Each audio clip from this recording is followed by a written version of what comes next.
Fala galera, hoje nós nos encontramos aqui em mais uma videoaula prática para vocês. E hoje a apresentação vai ser sobre os ossos da coluna vertebral.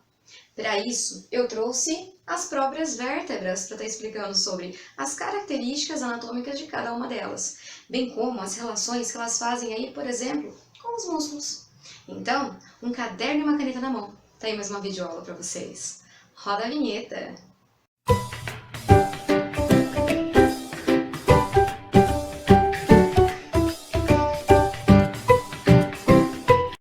A coluna vertebral ela vai se estender lá do crânio até o ápice do cóccix. Vamos virar aqui.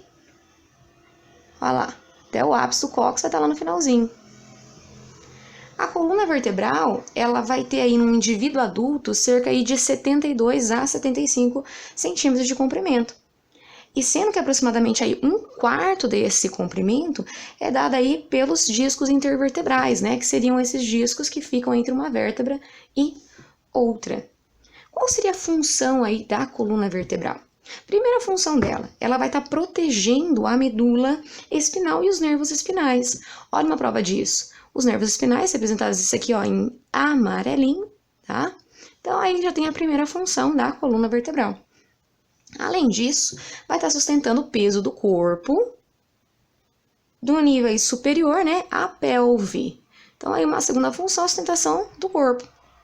Garante também um eixo aí parcialmente rígido e flexível para o corpo, e uma base também alargada sobre o qual, né? Então ali, ó, percebam que tem uma base alargada que vai ser feita pela primeira, principalmente aí pela primeira vértebra, que vocês vão aprender daqui a pouquinho, no qual aí oferece um posicionamento para a cabeça, no qual ela pode estar girando. Então, o movimento aí que vocês fazem do não, né?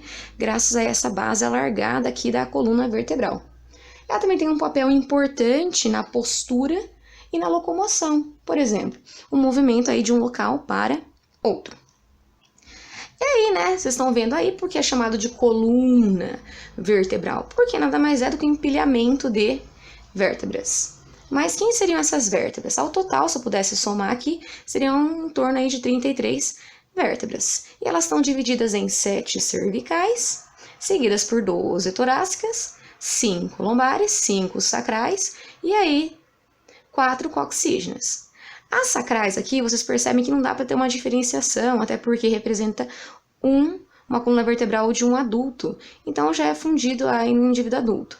O cóccix, que está mais embaixo, lá embaixo, a fusão dele acontece por volta aí dos 30 anos de idade. Aí vocês podem perceber que ao longo da coluna vertebral, essa estrutura aqui, ó, que representa o corpo da vértebra, vai se alargando cada vez mais, porque a tendência é o que está embaixo dar sustentação para as vértebras que estão em cima. Mas, ops, olha lá o que acontece, as vértebras mais inferiores já diminuem o seu tamanho. Como assim? Não quer dizer que essas vértebras aqui não vão conseguir sustentar essas? Exatamente. Quando chegar aqui, ó, ao nível mais inferior, essa distribuição aqui do peso vai ser passada para a região sacro-ilíaca, ok? Então, é por isso aí que acontece primeiro um aumento no corpo vertebral, depois há uma diminuição, porque aqui não vai mais ter uma sustentação do peso da coluna vertebral. Já é distribuído para a articulação sacro-ilíaca. Vamos ver agora a particularidade de cada uma dessas vértebras. Observem que essa primeira vértebra aqui, ó, passa uma artéria. Aqui é chamado de artéria vertebral. Aqui você já não observa mais essa artéria passando. Por quê? Aqui vai ter um forame, que é chamado forame transversário, que aqui já não tem mais. Então, vamos lá estudar bem esses forames, né? E as outras particularidades vertebrais. Pois bem, começaremos lá pelas vértebras cervicais, no qual formam aí o esqueleto do pescoço. Elas são as menores das 24 vértebras móveis e estão localizadas lá entre o crânio e as vértebras torácicas. O tamanho menor vai refletir o fato aí de sustentarem menos o peso do que as vértebras inferiores, que são maiores. Embora os discos intervertebrais, estão vendo aqui, ó, praticamente vocês conseguem visualizar muito, mas tem, né? Então, embora os discos intervertebrais cervicais sejam mais finos do que aqueles das regiões, né, mais inferiores, seriam esses daqui, ó, os discos intervertebrais, vocês podem aí perceber que eles são relativamente espessos quando comparados aí ao tamanho dos corpos vertebrais que unem, né, uma vértebra à outra. Essa espessura relativa desses discos intervertebrais e a orientação aí quase horizontal, porque se vocês observar aqui as vértebras em separados, né? Então essa orientação quase horizontal aí das faces articulares, que são as faces articulares, as que vão estar articulando uma vértebra cervical à outra, né? Elas, e a pequena massa aí corporal, porque elas têm uma pequena massa corporal, dão à região cervical uma maior amplitude e variedade de movimentos em todas as, do que comparada aí a todas as regiões, né, todas as regiões vertebrais. Então isso dá ali uma grande vantagem quando comparada às outras regiões vertebrais, ok? Bom, vamos começar ali pelas primeiras vértebras cervicais. Por exemplo, vamos pegar aí as duas primeiras vértebras cervicais, que no caso aí é o atlas e o axis.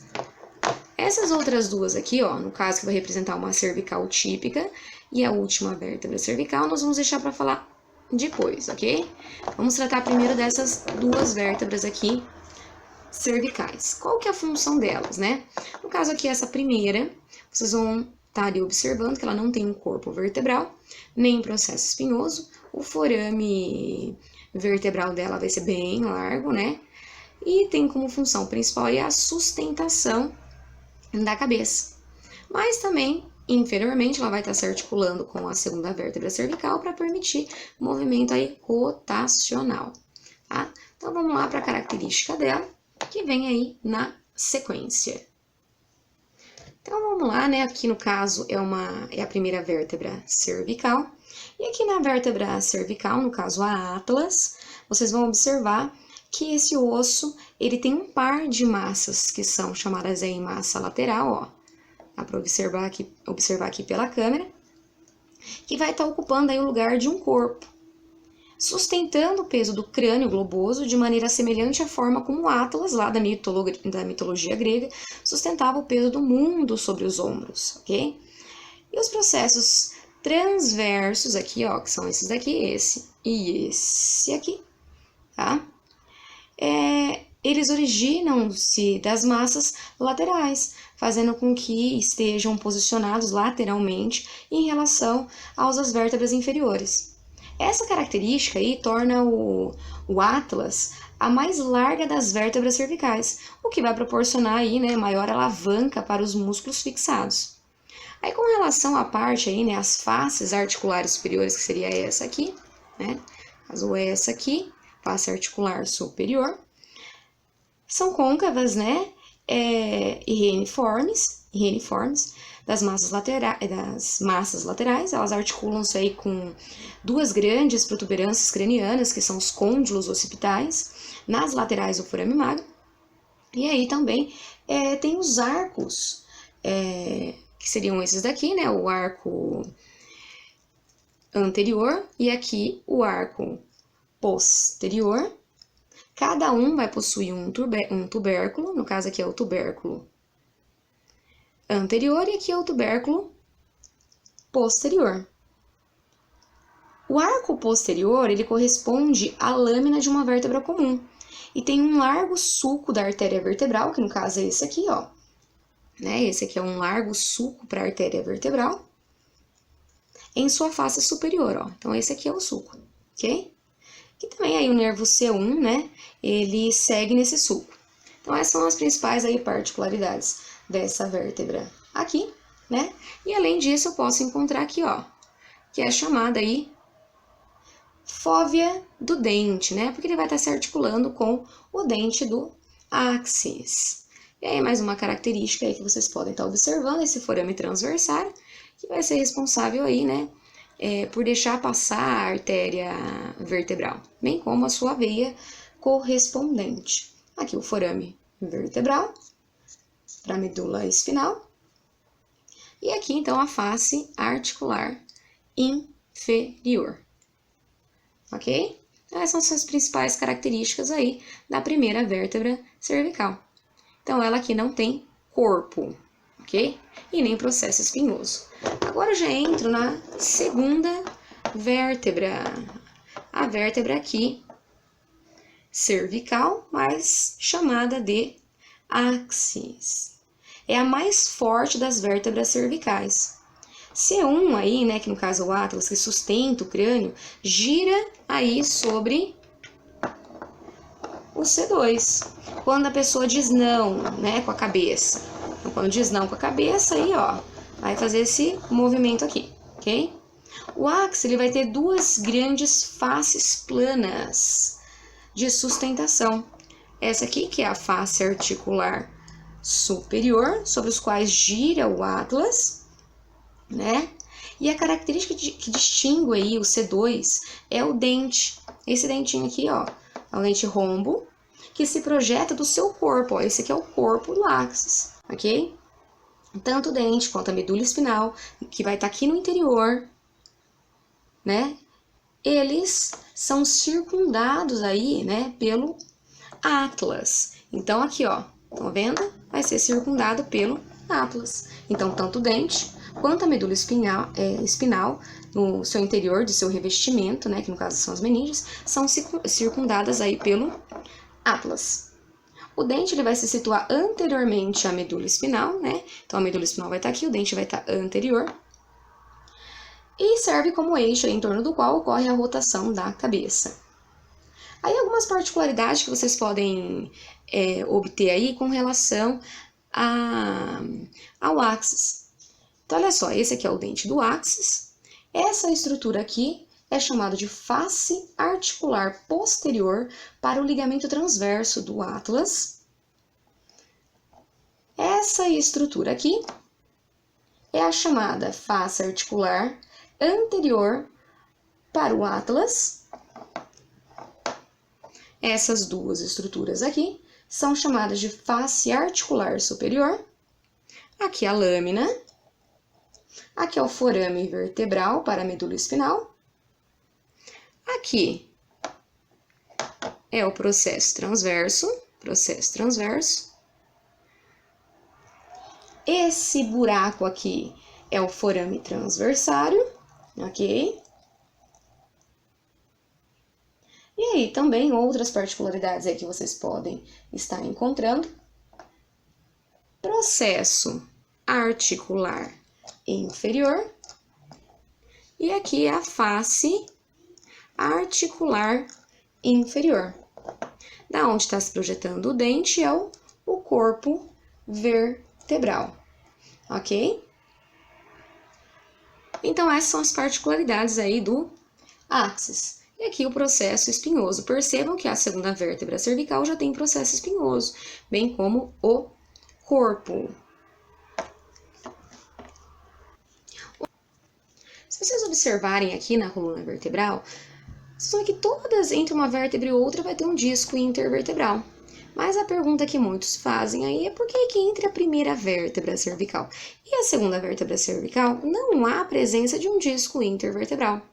Aí vocês vão ter que voltar lá para o período embriológico, durante o desenvolvimento. E isso se deve à primeira vértebra cervical. É essa aqui que é responsável por tudo. O que vai acontecer aqui nesse caso? Lá durante o período de desenvolvimento, né, embrionário, parte aqui, ó, essa morfologia atípica aqui se deve porque a região central do C1, né, que é a vértebra atlas, se fundiu aqui com a vértebra C2 e perde sua conexão periférica com o restante da C1, assim formando aí, ó, o dente do axis. Então, esse dente saiu daqui, ó, dessa região, lá durante o período, né, de desenvolvimento. E aí, o que vai acontecer no final das contas? O que acontece é esse dentinho aqui, ó, que é o chamado dente do axis. Como essas duas primeiras regiões centrais são fundidas e agora fazem parte de C2, ó, porque fundiu a região, não vai ter formação não de disco entre C1 e C2, como é de praxe acontecer na coluna vertebral. Então, por conta disso, né? Ali na parte, a parte que corresponderia ao corpo da vértebra, né? Permanece lá como C1, porque aqui vocês vão ver que não tem corpo a vértebra. Não tem por quê? Porque ali formou o dentinho para a segunda vértebra cervical. Então, o que vai permanecer aqui? Vai permanecer em C1, né? Que vai ser representado aí pelo arco e pelo tubérculo anterior de C1. Então, essa é a justificativa para não ser encontrado o disco intervertebral entre a C1 e a C2.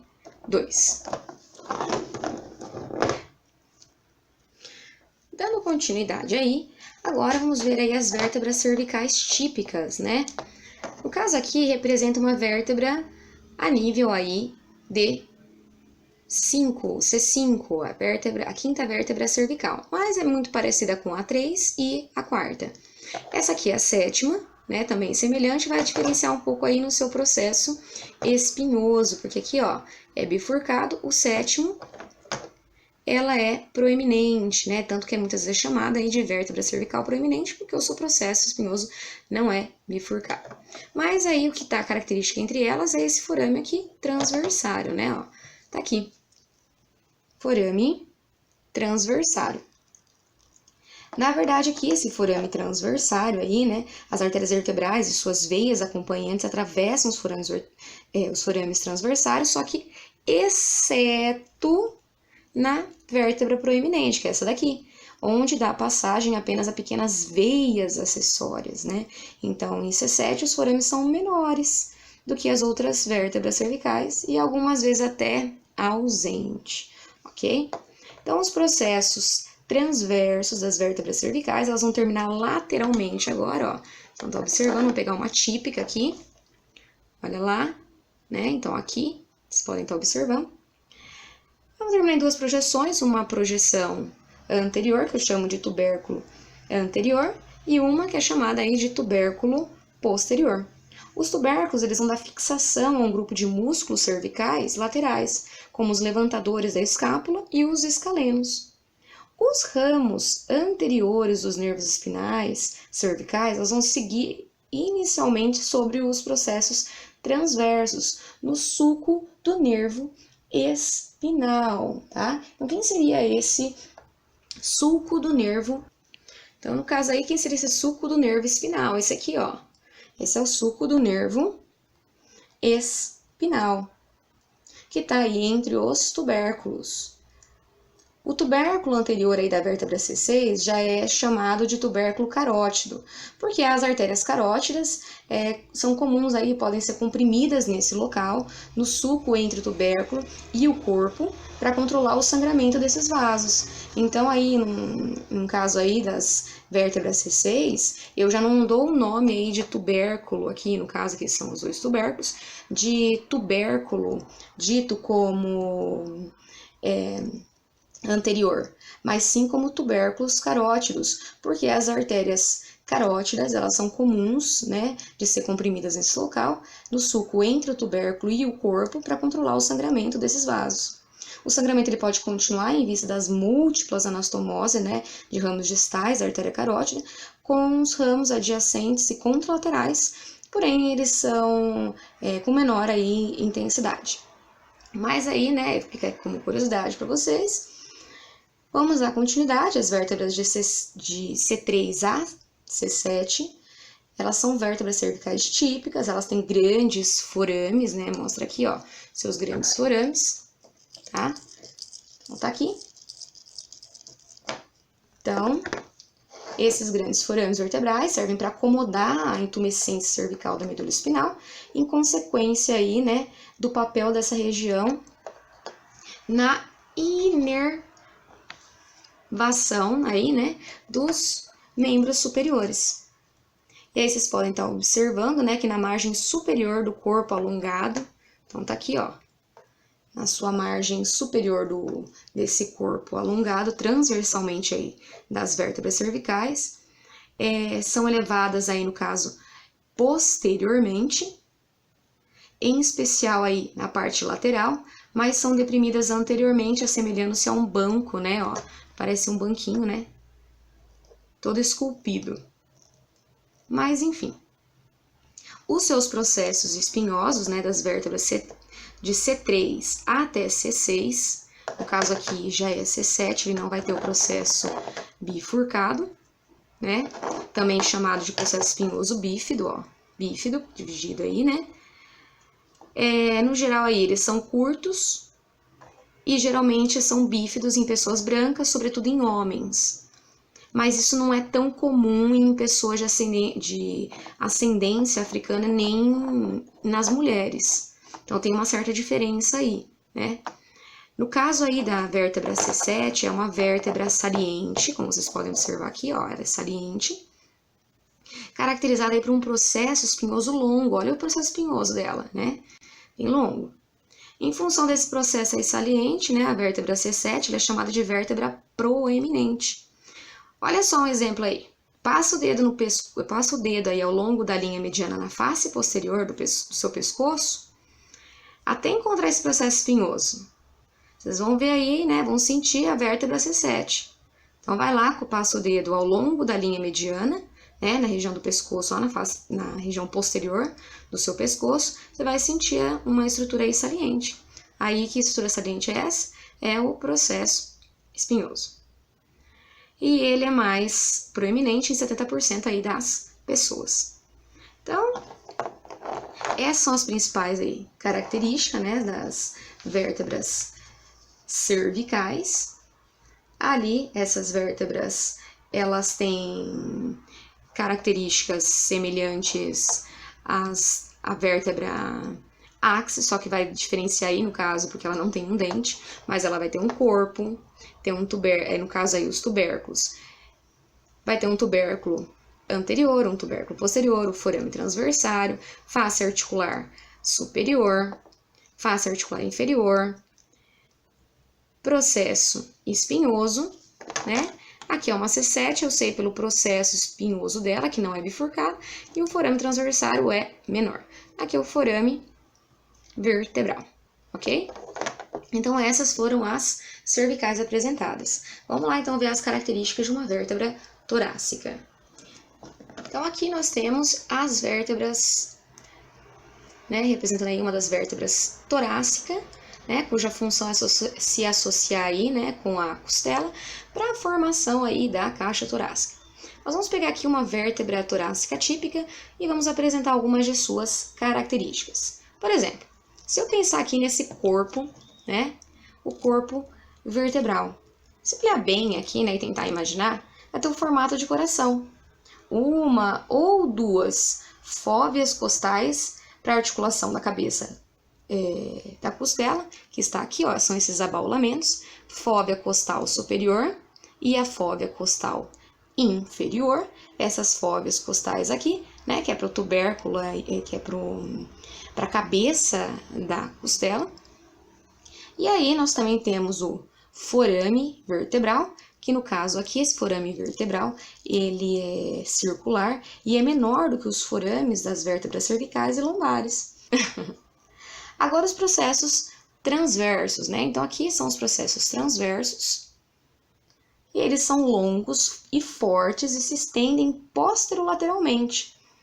O comprimento ele vai diminuir, né, da vértebra torácica 1 até a 12ª vértebra torácica. E ali eu vou encontrar as faces, né? Aqui essa face aqui tem nome, é chamada de fóvea costal, aqui ó. Fóvea costal do processo transverso, que é para o tubérculo da costela. Além disso, eu tenho os processos articulares, né, aqui com a sua face articular, processo articular superior, processo articular inferior com a sua face articular inferior. Esses processos articulares aí, né, tem as suas faces aí, ó, observem as faces, a sua face articular quase vertical. Então, vou colocar aqui, ó, quase vertical. Essas faces articulares aí, no caso superiores, tem uma direção aí posterior e ligeiramente aí, ó, lateral. As faces articulares já as inferiores aqui, ó, são essas daqui, as inferiores, como eu tô mostrando aqui no vídeo. Tem uma direção aí anterior, né, anterior, e ligeiramente, ó, tá voltado para dentro, então ligeiramente medial, ligeiramente, né? Ligeiramente aí, medial. Os planos das faces articulares, elas estão em um arco centralizado no corpo vertebral. Então, ó, estão vendo que elas estão centralizadas, né, num arco vertebral. Agora, os processos espinhosos, esse aqui, ó, esse é um processo espinhoso da vértebra. Ele é longo, assim como os demais, é inclinado postero e inferiormente. As extremidades, elas vão se estender aí até o nível do corpo vertebral, que vai estar abaixo dele. Como mostra aqui, ó, vou trazer novamente. Nesse caso aqui, ó, tá vendo? Então, aqui, ó, as extremidades, elas vão se estender até o nível do corpo vertebral, abaixo, ok? Então, essa daqui, uma vértebra torácica. E aí, os processos articulares, eles vão se estender aí, como vocês viram, verticalmente, com as duas faces articulares de orientação quase coronal, que definem um arco cujo centro é um disco intervertebral. Esse arco ele vai permitir uma rotação e algum grau de flexão da coluna vertebral nessa região. Na verdade, aqui é permitido um maior grau de rotação. A fixação da caixa torácica associada à orientação vertical das faces articulares e aos processos espinhosos aí, o que pode acontecer, né? E vai acontecer. Limita a flexão e a extensão, bem como a flexão lateral. Então, nessa região aqui, o mais comum é encontrar o quê? A rotação. Agora, no caso da flexão e extensão, bem como a flexão lateral, vai ser limitada, justamente por conta dos processos articulares, né? Como aí vocês, pela sua orientação, né? Devido aí à sua organização, ok? Então, nós vamos seguir aí para as demais vértebras. Aqui está representado uma vértebra lombar típica. Então, aqui vocês percebem pelo corpo, que ele é grande, reniforme quando visto aí superiormente. Então, essas vértebras lombares, elas vão estar localizadas lá na região lombar, entre o tórax e o sacro. Os elementos característicos das vértebras lombares, né, está representado aí por esse corpo, também pelo forame vertebral, que nesse caso aqui é triangular, né, observem aqui, ó, ele é triangular, é maior que nas vértebras torácicas, contudo é menor do que nas vértebras cervicais. Além disso, olha lá, ó, vocês podem estar observando, né, que os seus corpos aí, eles são grandes, porque eles são responsáveis aí pela maior parte, né, da espessura da região inferior do tronco no plano mediano. E seus processos articulares, aí que no caso nós temos aqui, ó, eles vão estender verticalmente com as faces articulares. No caso aqui são as faces articulares, orientadas sagitalmente no início, então aqui, mas passando uma orientação aí mais coronal à medida que a coluna ela desce. Então, olha só, os processos transversos, eles são longos, finos, e o processo acessório está na face posterior da base de cada processo. Então, vocês vão observar aqui, ó, esse aqui é o chamado aí processo acessório. Esse processo acessório ele vai permitir a fixação dos músculos intertransversários, ok? Já os processos articulares, são essas orelhinhas aqui, ó, podem observar, são as orelhinhas. Vamos lá. Então, tem ali, mostra ali as faces articulares, que são quase verticais. Essas faces articulares superiores, elas são voltadas aí póstero medialmente, ó, elas estão voltadas medialmente, ok? E as faces articulares inferiores, ó, já estão voltadas para onde? Para fora. Então, elas são direcionadas antero-lateralmente, né? Voltadas anteriormente, só que para fora. O processo mamilar, que é essa estrutura aqui, ó, que está na face posterior de cada processo articular superior, ela vai permitir a fixação dos músculos multífidos e intertransversários no dorso, ok? Agora, né, esse daqui é o processo espinhoso. No caso aí, ó, posso observar melhor aqui de lado, né? Eles são curtos e fortes. É espesso, dá pra ver que ele é bem espesso. Eles são largos e vai ter um formato aí, ó, de machadinha, ok? Então aí na sequência as vértebras lombares, vem as vértebras sacrais, são fundidas aí, né, na vida adulta, e o cóccix, no qual aí a fusão das suas 4 vértebras coxígeno acontece ali após os 30 anos de idade. Observem aqui, ó, que os processos espinhosos das vértebras sacrais, ao se fundirem, formou uma crista, que é chamada crista sacral mediana, ok? Então, ao nível de coluna vertebral, de modo geral, as vértebras se encerram aqui. Se vocês gostaram da videoaula de hoje, não esqueçam, dê um like, se inscreva no nosso canal e ative o sininho para acompanhar as próximas videoaulas. Até lá!